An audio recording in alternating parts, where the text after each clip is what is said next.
ఇక ప్రాథమిక వివరాలు అయిపోయినాయి కదా. ఇప్పుడు ఏం చేద్దామంటే పుస్తక సమీక్ష ఎడిటింగ్.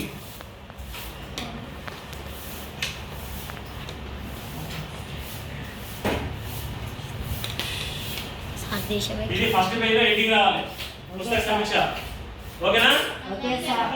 పుస్తక సమీక్ష 1 ఎంత? పుస్తక సమీక్ష 1 ఆ పేపర్ తిప్పేయాలి ఎడిటింగ్ రాసి. ఓకేనా? Okay sir. ఫస్ట్ పేజ్ లో అంటే పేపర్ తిప్పేయాలి. ఆ తర్వాత నెక్స్ట్ ఏం రాయాలి? ప్రాథమిక సమాచారం. ఫస్ట్ హెడింగ్ ఏంటి? ప్రాథమిక సమాచారం. ప్రాథమిక సమాచారం. ప్రాథమిక సమాచారం. ప్రాథమిక సమాచారం హెడింగ్ పెట్టండి. ఓకేనా? దీంట్లో ప్రాథమిక సమాచారం లేదా వివరాలు కూడా రాయొచ్చు. ఆబ్లిక్ సమాచారం అనవచ్చు, వివరాలు అని కూడా అనవచ్చు. ఓకేనా? ఇప్పుడు దీని కింద ఫస్ట్ ఏం రాయాలి? సమీక్షకుని పేరు.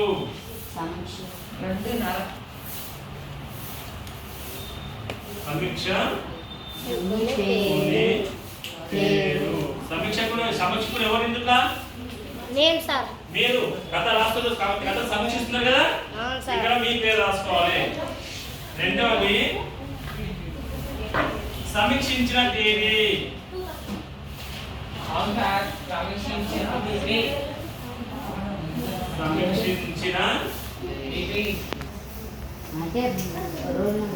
సమీక్షించిన తేదీ అంటే మీరు ఏ రోజు కథ రాస్తున్నారో ఆ రోజు తేదీ వేసుకోవాలి.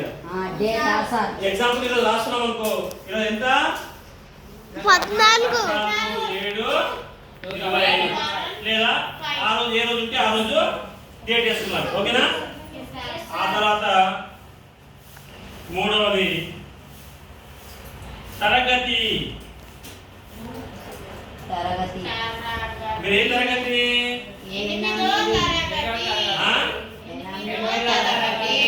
8వ తరగతి. 8 ఇక్కడ 8వ తరగతి. ఏ సెక్షన్? 8వ తరగతి. 4వది వచ్చేసి క్రమ సంఖ్య అంటే రూల్ నంబర్. క్రమ సంఖ్య. క్రమ సంఖ్య ఏంటి? Rule number. మీరు ఎంత ఉంటే అంత 2 3 4 5 మీరు ఎంత నెంబర్ ఎంత ఉంటే అంత చేసుకోవాలి. ఓకేనా? Okay sir. అది 7 సార్. ఒక నిమిషం. క్రమ సంఖ్య 8వ రాష్ట్రం మీద 4వ కదా, 5వ రాష్ట్రం. 5వది పుస్తకం పేరు. పుస్తకం పేరు. పుస్తకం పేరు అంటే మీరు కథల పుస్తకం. పుస్తకం అంటే టెక్స్ట్ బుక్ కాదు, మన పాఠ్య పుస్తకం కాదు. ఒక కథల పుస్తకం తీసుకోవాలి. లైబ్రరీకి వెళ్ళండి లేదా ఇంటర్నెట్ అయినా తీసుకోండి, లేకపోతే మ్యాగజైన్ అయినా తీసుకోండి. మ్యాగజైన్ తీసుకుని మ్యాగజైన్ ఏ పుస్తకం రాయాలి? ఒకవేళ కథల పుస్తకం రాస్తే కథల పుస్తకం రాయాలి, లేదంటే మ్యాగజైన్ చూస్తే మ్యాగజైన్, న్యూస్ పేపర్ చూస్తే న్యూస్ పేపర్ అది రాయాలి, కానీ టెక్స్ట్ బుక్ నుంచి రాయకూడదు. ఓకేనా? 6వది రచయిత పేరు. రచయిత పేరు. రచయిత లేదా కవి. ఆ కథ ఏదైతే పుస్తకం చూస్తున్నారో అందులో కింద పేరు ఉంటది. రచయిత అన్న ఉంటాడు, రచయిత అన్న కవి అన్న ఒకటే. ఓకేనా? అక్కడ ఆయన పేరు ఉంటది, ఎవరైతే రచించారో వాళ్ళ పేరు ఉంటది, వాళ్ళ పేరు రాయాలి. నెక్స్ట్ ప్రక్రియ. నెక్స్ట్ ఏం రాయాలి? ప్రక్రియ. ప్రక్రియ అంటే ఫర్ ఎగ్జాంపుల్ ఉదాహరణకి కథల పుస్తకం తీసుకుంటే ఏ ప్రక్రియ అది? కథ ప్రక్రియకు చెందినది, కథనికకు చెందినది, లేదా నాటికకు సంబంధించినది. ఇట్లా అందులో ప్రక్రియలు ఉంటాయి, రాయాలి. నెక్స్ట్ వచ్చేసి ముద్రణ. 8వది ఏంటి? ముద్రణ. ముద్రణ అంటే ప్రచురణ, ప్రింటింగ్ చేస్తారు కదా. బుక్ ఎప్పుడు ప్రింటింగ్ చేసినా కింద ఉంటది. ఫర్ ఎగ్జాంపుల్ ఇక్కడ నోట్ బుక్ చూపిస్తారు, ఇక్కడ చూడండి ముద్రణ. ఇక్కడ ఉందా? టీజీ టీపీసీ అట్లా ఉంటది కదా. ఆ కథల పుస్తకాన్ని కూడా ఎవరైతే ముద్రించినా పేరు ఉంటుంది, ముద్రణ వాళ్ళ పేరు రాయాలి.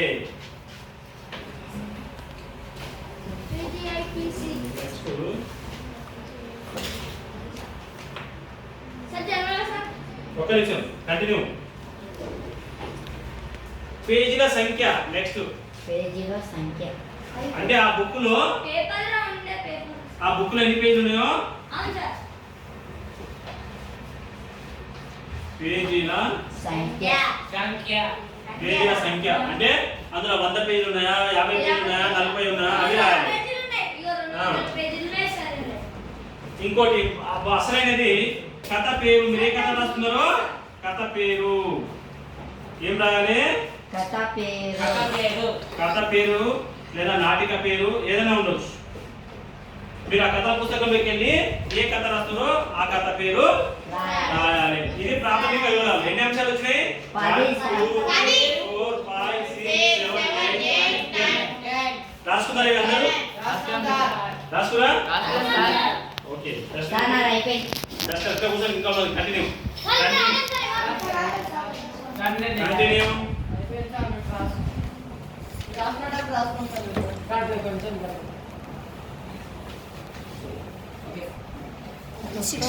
ఇంకోటి యాడ్ ఉంది సార్. కంటిన్యూ బేటా, కంటిన్యూ అట్లా వీడియో. ప్రాజెక్ట్ వర్క్ ఇప్పుడు యాడ్ చేస్తాము. ఇప్పుడు ఇంకా అయిపోలేదు ఇది. ఓన్లీ ఇది ప్రాథమిక వివరాలు మాత్రమే అయిపోయింది. ఇంకా మీ ఎన్ని పుస్తక సమీక్షలో 4 స్టెప్లు వస్తాయి. ఎన్ని వస్తాయి? 4. 4 స్టెప్లు వస్తాయి. ఫస్ట్ స్టెప్ ప్రాథమిక వివరాలు, రెండవది కథ ఎడ్డింగ్, రెండవది కథ ఎడ్డింగ్ కథ రాయాలి, కథ పేరు రాసి కథ రాయాలి. మూడో ఎడ్డింగ్ ఏమో అభిప్రాయము, ఆ కథ గురించి మీరు ఏం అభిప్రాయం రాస్తారు. నాలుగవది ముగింపు, ఆ కథ గురించి అందులో ఉన్న నీతి గాని మీకు ఏమాత్రమైనా ముగింపు చేయాలి.